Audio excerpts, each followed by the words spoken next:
Okay, good win on the road against what I think is a really good team that we have a lot of respect for.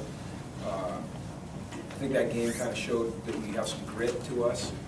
Fall behind early in this environment.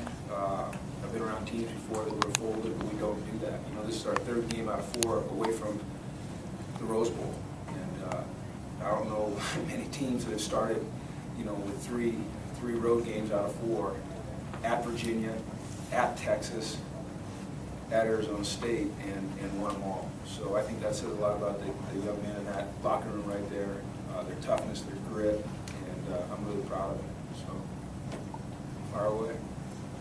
What did you think of Brett's play, especially with the elbow and everything? I was the first series. He seemed tight to me. Just reading his body language and his face. Cause, I know him so well. Just his eyes, the way he looked, and then he just relaxed. And he played very well. And he played fearless, and that's what I was looking for. I think we were looking for that. I'm sure he was looking for that. Not worrying about his elbow, just playing. And he moved really quickly towards that. So I was very happy to see that. Coach, you beat him with a big play, 5 plays of over 80 yards. Talk about that. Is that what it was? I don't know. I haven't looked at the stats. The 2 Jordan Payton plays are the ones that really, well, actually, the 2 Jordan Payton and the Eldridge Massington plays are the ones that stick out to me because of the second effort. In Eldridge's case, the third and fourth effort to get out of that. But, JP's, when they had the holding or the PI, you've seen a lot of receivers, they'll throw their hands up, he held me, and they'll stop. JP put his hand down, and he kept going, and he caught it. I don't know if he scored. He scored on that. The one there at the end, a lot of guys allowed themselves to be pushed out of bounds. He didn't. He just kept running. Eldridge, wasn't satisfied with getting the first down. He stayed with it. And that's what you, as a coach, like to see, that second effort. And then when it pays off, because it has an impact on the rest of your team. People see that, and they go, geez. We always talk about second effort. We always talk about taking the extra step, doing a little bit more, and then when it pays off with big plays like that, it has an impact. How big was Ish's pick 6, especially at that point in time, heading into halftime? Huge play in that game. They have momentum. At the very least, they're probably going to get a field goal because they've got a really good field goal kicker. If they score a touchdown, now they're right, would have been 17 to 20 to 17, and Ish comes up with that play. I don't know if there's a better guy to have the ball in his hands in that situation than Ish. He's a great open field runner. And initially when he caught it, I'm thinking, okay, he needs to get down so we have a chance to run a play or two. And then all of a sudden when he cut back, I'm like, yeah, okay, very good, it's Ish. So that was a huge play in the game. And then you back that up with coming out in the second half and hitting that first play. All of a sudden you put a little distance between yourselves and a really good team. How do you assess the defense's performance given they were on the field for 100+ plays? Is that right? Yeah.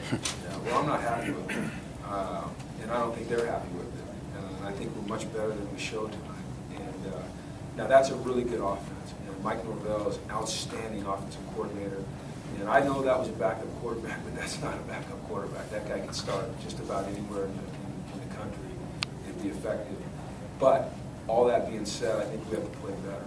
And what it comes down to is guys doing what you're supposed to do and doing it consistently. And sometimes when you get against a team like this, you try to make a play, or you guess. When you guess, sometimes you make a great play, and you know what? And it looks great, and everyone's fired up, and you do it the next time, and they gash you. So you can't do that. It's all about, defense is about discipline and effort, and we've just got to improve in the discipline category. What was Brett certainly going to play in your mind? Once I saw him, I don't know how to answer that question. I can answer it truthfully or I can lie. He was going to certainly play when he ran out there for the first series.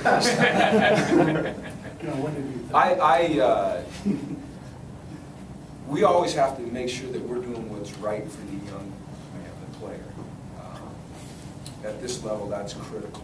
And so we never want to put any of our players in a situation where they're going to further injure themselves and harm their career or the rest of their lives or whatever it may be.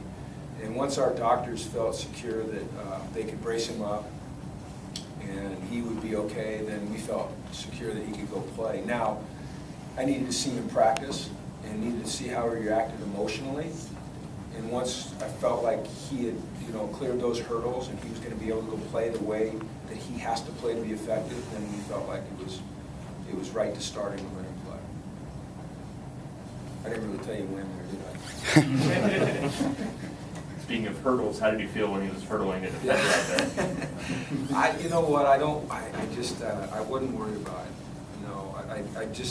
I have so much respect for our medical staff and our athletic trainers, and they're not going to let someone go out there and play if they're not ready to do it. They're just not going to put these kids at more risk than they already are playing this game. And so I felt okay with it. I didn't worry about Brett. All right. Thanks, everyone.